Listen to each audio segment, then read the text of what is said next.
형편과 관계없이, 내가 거하여 있는 곳과 관계없이, 내가 살아왔던 어떤 과거의 일과 관계없이 주님 만나면 달라집니다. 예수님 만나면 살아납니다. 왜냐하면 주님이 생명이시고 그분이 모든 것을 시작하신 분이시고 그리고 반드시 이루실 분이시기 때문에 우리가 주님을 그동안 만나는 통로가 막혔던 거예요. 근데 이제 온라인이라는 통로를 통해서 주 예수님과 만나게 되는 일들이 참 놀랍고, 그리고 제자 훈련을 섬겨주신 우리 강사님들도 각국에 흩어져 계신 선교사님들이신데 한 마음으로 섬기면서 서로 은혜를 나누고 서로 기도를 하게 되는 이 일들이 참으로 놀랍습니다. 이제 수료하시는 여러분들 다 끝나셨어요. 12주까지 이제 다 마쳤고 또 간증 나눔도 하시고 바나바 교육까지 이제 다 받으셨어요. 어떠세요? 이제 예수님의 제자 이제 다 되셨죠?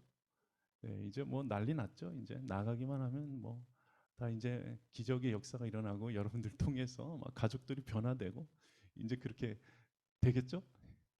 어떠십니까, 여러분? 수련은 이제 했지만 훈련은 마쳐졌지만 여러분들이 다 아실 거예요. 이제부터가 시작입니다. 예수님과 동행하는 삶을 이제부터 시작이에요. 그래서 훈련을 받는 것이 참 중요하지만 훈련을 받는다고 해서 내가 또 새롭게 예수님의 자녀 되었고 제자 됐음을 보증하지는 않습니다. 그래서 여러분들에게 오늘 꼭 한 가지 말씀을 드리고 싶어요. 이제는 앞으로 내가 예수님의 제자로서 그러면 어떻게 살아야 될까? 여러분 다 아는 말씀이에요. 근데 한번 우리가 같이 새기고 말씀을 지식으로 아는 것이 중요한 것이 아니라 여러분 안에 계신 성령께서 그 말씀을 살도록 이끄심에 대한 눈이 열리셔야 돼요.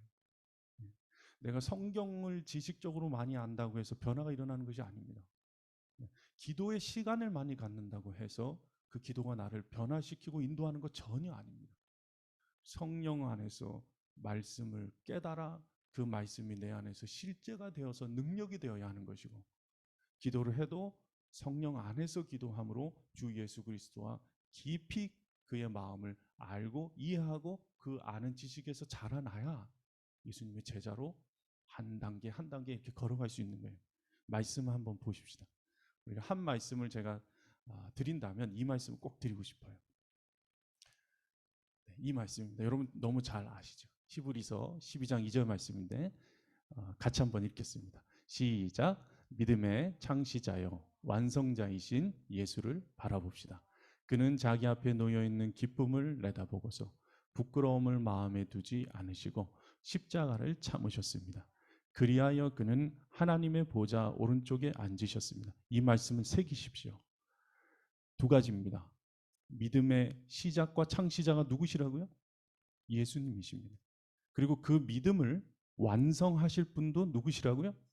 예수님이십니다. 다시 바꿔서 말하면 믿음의 시작이 나라고요? 아니요. 나의 어떤 형편이라고요? 내가 가지고 왔던 어떤 삶의 우여곡절, 사연들 아니라는 것입니다. 오직 주 예수님께서 믿음의 시작이시고 창시자이십니다. 그 예수님을 바라보라는 거예요. 그리고 또 두 번째는 무엇입니까? 그 믿음을 그러면 이제 우리 시작한 것 알겠어요. 내가 주님의 자녀가 되었어요. 나는 이제 믿는 자가 되었다고 이렇게 고백해요. 근데 이것이 완성된다는 것은 무슨 의미일까? 자라나게 하는 것, 내 노력으로 된다고요? 내 지식으로 된다고요? 내 어떤 의지로 된다고요? 다 중요한 것입니다. 그러나 그것을 완성하시고 기르시고 자라나게 하시는 분은 오직 누구시라고요? 예수님이십니다. 여러분 그 예수님이 어떻게 사신지 아십니까? 자기 앞에 놓여있는 기쁨을 내다보고서 부끄러움을 마음에 두지 않았다 그랬어요. 근데 우리의 삶은 어떻습니까? 내 앞에 있는 기쁨을 찾으려고 십자가를 부끄러워하는 것처럼 살아가는 경우가 너무 많다는 거예요. 예수님과 반대되는 거예요. 예수님은 완성된 하나님의 나라에서 우리와 영원히 함께 사시는 것이 예수님의 소원이에요. 예수님의 뜻이 무엇입니까? 왜 이 땅 가운데서 그 생명을 우리에게 주실 수밖에 없었습니까? 우리를 다시 자녀로 회복시키시고 이 땅에서의 그 눈물과 고통과 아픔이 너가 아니라는 거예요. 너의 진짜 아버지가 나라는 거예요. 네가 육신으로 받은 그 부모로부터 받은 상처가 있을지도 모르겠어.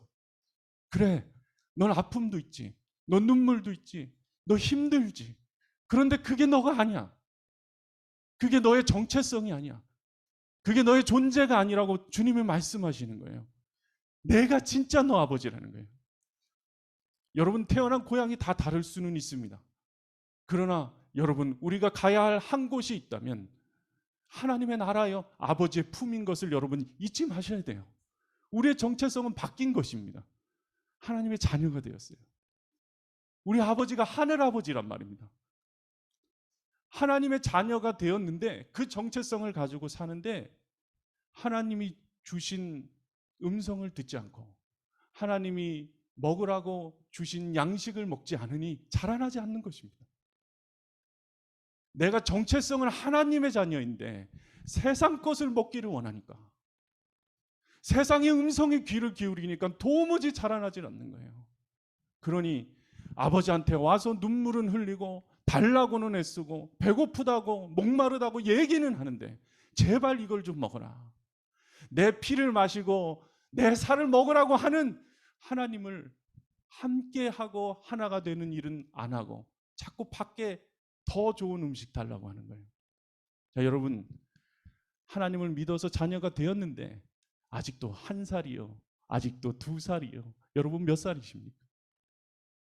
아버지가 육신의 부모가 나를 낳아주고 그리고 짬을 많이 드셨잖아요. 그동안 밥을 얼마나 많이 먹었습니까? 우리가 몇 그릇 드셨나요? 그래서 육신으로 자라나고 나이가 자랄수록 내 모습도 변화되고 겉으로는 다 나이가 어느 정도 가늠이 되지만 물론 안 되시는 분들도 꽤 있어요. 우리가 이 줌으로 맨날 나누다 보니까 이게 줌이 또 얼마나 필터가 잘 되는지 이게 도대체 몇 살인지 알 수 없는 이런 기가 막힌 일들이 우리에게는 있으나 육신의 나이는 숨길 수도 있고 만들 수도 있고 꾸밀 수도 있으나 하나님이 보실 땐 여러분 몇 살이십니까? 어떻게 한 2살쯤 되셨습니까? 2살 된 아이가 와서 나 큰 아파트 살고 싶어요. 그걸 허락하는 부모가 어디 있겠습니까? 3살 된 5살 된 아이가 와서 내가 아빠를 위해서 집을 지어드릴게요. 웃을 일이죠. 기쁨은 있습니다. 내가 아빠를 위해서 대신 일해줄게요. 잘하기나 해라. 잘하기나. 내 품에서 떠나지만 말아라. 그래 알았다. 알았다. 네 마음 알겠다. 내가 너 사랑한다. 사랑한다. 와서 원망하고 무슨 얘기를 해주실 수 있을까요? 자, 여러분 보십시오. 믿음의 시작은 우리에게서 있는 것이 아닙니다. 아이가 태어나서 믿음이 있습니까? 아이가 처음 태어나서 그 품에 안긴 아이, 부모를 향한 믿음이 있을까요? 어떻게 믿습니까? 못 믿는 것이죠. 오히려 두렵습니다. 아이는 지금 뱃속에 있다가 갓 태어난 아이가 무슨 시커먼 사람들이 나를 보고 눈은 울고 있는데 입은 웃고 있단 말입니다. 공포이죠. 거의 이건 공포 영화죠. 여러분 생각해 보십시오. 애들 입장에서 생각해 봤습니까? 그러니까 애들이 우는 거예요. 너무 두렵지. 눈은 울고 있는데 입은 웃고 있는 이 모습. 아이가 어떻게 믿습니까? 두려워하는 거죠. 아이는. 근데 아이가 믿음은 없는데 딱 하나 뭐가 있냐면 울 수 있단 말입니다. 울 수 있는 능력 하나예요. 믿는 능력 없습니다. 우는 능력밖에 없습니다. 하나님 그거 주셨어요. 근데 이 아이는 울면 삽니다. 왜 그렇습니까? 그 울음에 반응하는 그 아이를 존재적으로 사랑하는 부모가 있기 때문에 살 수 있는 거예요. 배고파요. 울면 부모는 밥을 먹이겠죠. 내가 아프다고 울면 부모는 어떻게 합니까? 더 아파합니다.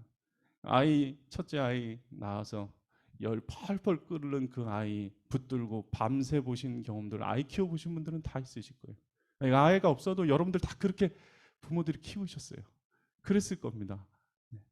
아파요. 울면 더 아파하는 부모가 있단 말입니다. 포기하지 않는단 말입니다.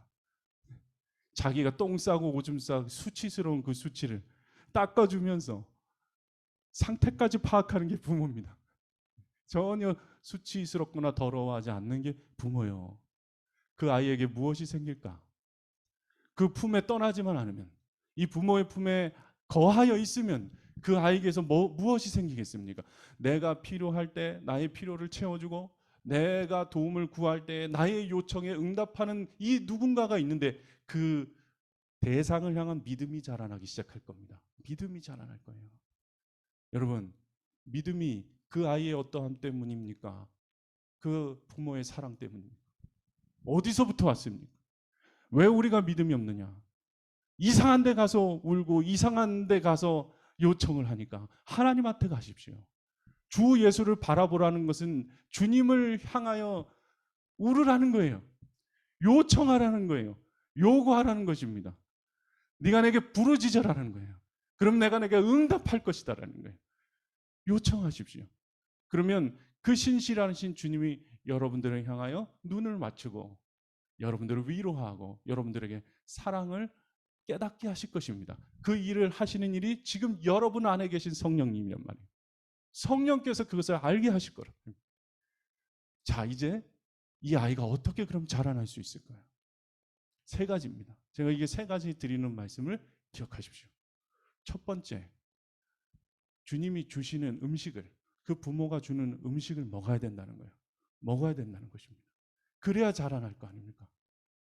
예수님은 이 땅 가운데서 첫 번째 행하신 기적이 가나의 혼인잔치를 통하여서 먹는 것을 바꾸십니다. 이스라엘 백성들을 광야에서 무엇을 처음 바꾸십니까? 마시는 물과 먹는 양식을 바꾸십니다. 그 전까지는 자기 노력에 의해서 먹고 마시던 것을 광야라는 곳으로 데리고 와서 반석을 쳐서 안반수를 먹이시고 만나를 주시고 메추라기를 드셔서 탄단지를 적당하게 맞추셔가지고 완벽한 영양 식단으로 그들을 먹이십니다. 왜 광야에서 그들에게 만나를 허락하셨습니까? 왜 그렇습니까? 하나님의 은혜 아니면 하루도 살 수 없음에 대해서 알으라는 거예요. 예수님의 자녀가 되었음을 깨닫는 순간부터 이제는 하나님이 주시는 음식을 먹어야죠. 하나님이 주시는 음식을. 날이 저물어 갈 때 너무 늦었어요. 다 늦었어요. 날이 저물어 갈 때 예수님은 빈들에서 아무것도 없어요. 보리떡 5개와 물고기 2마리로 5천 명을 먹이신 거예요. 때가 중요한 거 아니란 말입니다. 조건과 상황이 중요한 거 아니라는 거예요. 내가 가진 게 없을지라도 주님은 먹이시는 분이세요. 먹이실 수 있어요. 먹으란 말입니다. 그러니까 베드로 전서 2장 2절에 신령한 젖을 사모함 같이, 어린아이가 신령한 젖을 사모함 같이 요구하라는 거예요. 그 주님께서 신령한 젖을 먹이셔서 자라나게 하셔서 구원을 이루실 거라는 거예요. 주님이 주시는 음식을 먹어야 됩니다. 그런데 가장 주고 싶은 음식이 뭐냐면 영원한 생명이요. 영원한 생명의 말씀. 네가 나를 찾는 까닭은 너희가 배부른 까닭이로구나. 너희가 배부르니까 나를 찾는구나. 예수님 그 자리를 피하십니다. 예수님이 진짜 주고 싶은 음식이 뭐예요? 생명의 주의 말씀입니다. 여러분 앞에 주신 음식이 다 있어요. 먹어야 자라나는 것입니다. 근데 잊지 마십시오. 지식으로 먹는 것 아닙니다. 어린아이가 어떻게 지식으로 먹습니까? 어린아이가 무슨 영양 성분을 고려해서 먹나요? 이미 부모가 다 고려해서 좋지 않은 거 다 빼고 그래서 다 제일 좋은 영양 성분을 이렇게 딱 여러분한테 드렸어요. 먹으십시오. 왜 영의 양식을 먹기 싫어하냐? 하나님 앞에 나가서 말씀은 듣는데 자기 뜻대로 해석하는 거예요. 내가 원하는 말씀만 해석하는 거예요. 먹겠다는 거예요. 정크푸드 먹겠다는 거예요. 빨리 요리를 만들어 달라는 거예요. 인스턴트. 건강 다 버리는 거죠. 영적인 말씀도 동일합니다. 매일매일 주야로 먹는 것이 중요하다는 거예요. 여러분, 아이들이 새끼를 먹습니까? 아니죠. 시도 때도 없이 먹습니다. 그것이 주야로 묵상하는 거죠. 하나님의 말씀이 여러분을 읽게 만드셔야 됩니다. 주님이 주시는 말씀을 주야로 기뻐하시고 묵상하시고 먹으십시오. 주님이 진짜 주고 싶은 양식 무엇입니까? 마침내 주실 양식 무엇입니까? 나를 먹으라는 것입니다. 내 피를 마시고 내 살을 먹어라. 나 잡아먹고 너 살아라. 예수 그리스도 십자가를 바라보십시오. 그 십자가가 바라보고 믿어지고 그리고 매일매일 주님께서 주시는 그 영의 양식을 먹고 성령 안에서 깨닫게 하신 말씀을 살아내셔야 됩니다. 매일같이 적용하시고 살아내시고 잊지 마십시오. 그래야 자라나는 것입니다. 두 번째, 들으십시오. 아이가 자라날 때 아이를 키워보니까 저희 첫째 아이가 이제 중학생 1학년이요. 둘째가 4학년인데 어미 된 여러분들 너무 존경합니다. 중학생들을 특히 키우고 계신 여러분들 너무나 존경하고 이게 정말 속상합니다. 내 마음대로 되는 것이 하나도 없고 진짜 어려워요. 중학생 아이들 대단한 아이들이 북한이 넘어오지 못하는 이유가 바로 우리나라의 중학교 2학년들이 지키고 있기 때문인데 이 아이들을 이해한다는 것은 정말 참 놀라운 역사가 필요합니다. 정말 주님이 필요합니다. 절로 주여를 몇 번을 하는지 이 아이들이 가장 속상한 게 뭐냐면 가장 많이 하는 말이 뭐냐면 제발 말 좀 들으라는 겁니다. 제발 말 좀 들으라는 거예요. 제발 말 좀 들어라. 제일 속상한 게 뭐냐면 대화 안 하려고 방 꽉 닫고 들어가는 아이. 제일 마음이 아파요. 그 아이가 공부를 잘하는 거 둘째요. 물론 건강하게 자라는 건 너무 중요하죠. 들으십시오. 내 양은 내 음성을 듣고 나는 그들을 알고 그들은 나를 따른다 했습니다. 주님의 양이고 주님의 자녀면 주님의 음성을 들으십시오. 어디서 듣습니까? 기도의 자리에서 듣는 것입니다. 기도의 자리로 가십시오. 기도의 자리로. 내가 원하는 거 다 쏟아내고 기도 마치지 마시고 주의 말씀을 통해서 주님의 음성을 들으시고 계속해서 기도의 자리로 가십시오. 그리고 주님께서 말씀하시고 대화하는 그 자리가 기도의 자리요. 기도의 골방을 만드십시오. 여러분이 계신 곳에서 만드십시오. 기도를 통하여서 말씀을 통하여서 여러분 자라나는 거예요. 구원의 날까지 하나님이 완성시키실 거라는 거예요. 주님이 그렇게 하실 거예요. 반드시 그렇게 하실 것입니다. 그리고 마지막, 이왕 먹는 거 혼자 먹으면 맛이 없어. 어떻게 해야 됩니까? 같이 먹읍시다. 같이 말씀을 듣고 같이 기도하자는 거예요. 여러분 혼밥 좋아하십니까? 영적으로 뭔가 이상이 있는 거예요. 저는 절대로. 여러분 혼자 먹을 때 특징이 뭔지 아십니까? 계속 뭔가 바쁜 척을 해야 되는 거예요. 그러니까 핸드폰을 계속 보고 뭔가 심플하게 먹어야 되니까는 삼겹살 이거 구워 먹는 거 못하는 거예요. 혼자서는. 그게 혼밥 단계가 있거든요. 혼밥 단계가 삼겹살이 제일 끝판왕이거든요. 여러분 그건 정말 문제가 있는 거예요. 혼자서 삼겹살 구워두고 계신 분 계시면 가서 위로해 드리십시오. 이렇게 말도 시켜드리고 함께 구우십시오. 함께 구우면서 복음을 전하세요. 여러분 이왕 먹을 거 같이 먹는 게 좋은 거죠.